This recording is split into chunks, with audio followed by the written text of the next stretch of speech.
मैं आपको बधाई देना चाहता हूं। आज रामलीला मैदान में इस इंडिया गठबंधन के शंखनाद को देखते हुए देश के प्रधानमंत्री को मेरठ भाग करके जाना पड़ा है। आज प्रधानमंत्री को लगता है कि आज का शंखनाद, आज की आवाज पूरे देश में ना गूंजे। आज ही के दिन प्रधानमंत्री ने भी मेरठ में रैली रखी है।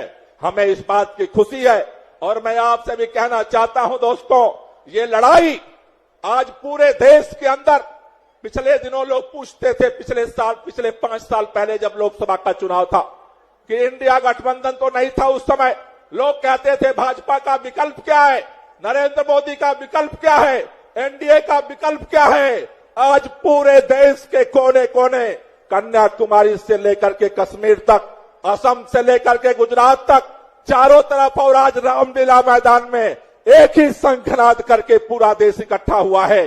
एनडीए का विकल्प, इंडिया तैयार है तुम्हारा मुकाबला करने के लिए, तुम्हारी तानाशाही का मुकाबला करने के लिए, तुम्हारी गुंडागर्दी का मुकाबला करने के लिए, लोकतंत्र के हत्या का मुकाबला करने के लिए। कई लोग पूछते हैं कि आखिर ये विपक्ष के लोगों को ही क्यों गिरफ्तार करते हो, क्या भाजपा में कोई भ्रष्टाचारी नहीं है? देश जानता है आज अरविंद केजरीवाल को जिस व्यक्ति के बयान के आधार पर गिरफ्तार कर लिया गया, वो शरद रेड्डी, साउथ लॉबी का, जिसको इन्होंने गिरफ्तार किया था शराब घोटाले में, उस शरद रेड्डी से इलेक्टोरल बॉन्ड की लिस्ट आने के बाद सारा दूध का दूध, पानी का पानी हो गया। उस शरद रेड्डी से ये भाजपाइयों ने 60 करोड़ रुपया लिया है, जो ऑन रिकॉर्ड है। मैं पूछना चाहता हूं आज देश के प्रधानमंत्री से, इस 60 करोड़ रुपए का हिसाब कब दोगे? मैं ईडी से पूछना चाहता हूं, अरे तुमने मुख्यमंत्री तो गिरफ्तार कर लिया, इस शरद रेड्डी को कब फिर गिरफ्तार करोगे? अभी कल हमने देखा एनडीए में राघव मुंगटा के पिता को कैंडिडेट बना दिया। सारे बेईमानों को चुन चुन करके जिस पर आरोप लगाते थे उनको गिरफ्तार कर लिए और उसके बाद तुमने पैसा ले लेकर के जमानत दिलवा दी और आज पूछते हो कि कौन लोगों को जमानत नहीं मिल रही है। मैं आपसे कहना चाहता हूं दोस्तों, ये देश एक नया इतिहास रचने के लिए आपसे कुर्बानी मांग रहा है। ये देश एक मुहाने पर खड़ा है। 1942 में महात्मा गांधी ने एक नारा दिया था, करो या मरो। आज देश इसी मुहाने पर खड़ा है। अगर ये लोकसभा का चुनाव बीत गया, फिर इस देश की तस्वीर और इस देश की तस्वीर का आकलन करना आज मुश्किल है।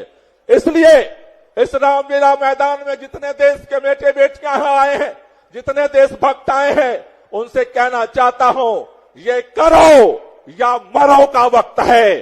अगला 2 महीना अपने नौकरी से छुट्टी लो, अपने काम से छुट्टी लो। 2 महीने लोकतांत्रिक आंदोलन का समय है, 2 महीना क्रांति का समय है। ये देश में लोकतंत्र ऐसे नहीं मिला। याद करो शहीद आजम भगत सिंह, राजगुरु सुखदेव को, याद करो तात्या टोपे को, अजीमुल्ला खां को, याद करो बहादुर शाह जफर को, याद करो बेगम हजरत महत रानी लक्ष्मीबाई को, याद करो इस देश के स्वतंत्रता संग्राम सेनानियों को, याद करो महात्मा गांधी, अंबेडकर, फूले को, जिनकी कुर्बानी के दम पर यह देश आजाद हुआ है। आज अगर हम चुप रह गए, आने वाली पीढ़ियां जवाब मांगेगी। जब देश तानाशाही की नई गुलामी में जा रहा था, तुम क्या कर रहे थे? इसलिए दोस्तों आपसे कहना चाहता हूं, अरविंद केजरीवाल एक व्यक्ति नहीं, एक मुख्यमंत्री हैं। हेमंत सोरेन एक व्यक्ति नहीं, एक मुख्यमंत्री हैं। आज सारे लोकतंत्र की संस्थाओं को ध्वस्त करने का अभियान चल रहा है। इसलिए आपसे कहना चाहता हूं, अभी हमारे बीच में धीरे धीरे सभी प्रमुख नेता आ रहे हैं। आपसे एक ही बात कहना चाहता हूं, इस तानाशाही का लोग पूछ रहे हैं, इस तानाशाही का समाधान क्या है? आपसे एक ही बात कहना चाहता हूं, तानाशाही का एक ही समाधान है, ज्यादा से ज्यादा मतदान करवाओ।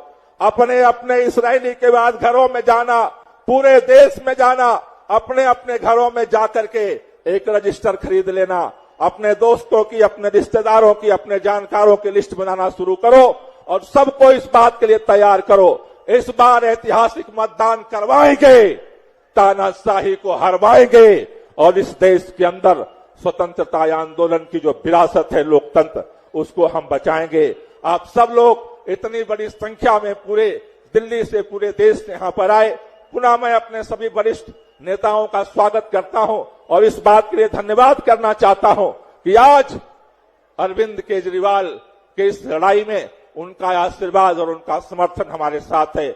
आप सबको बहुत बहुत शुक्रिया, बहुत बहुत धन्यवाद।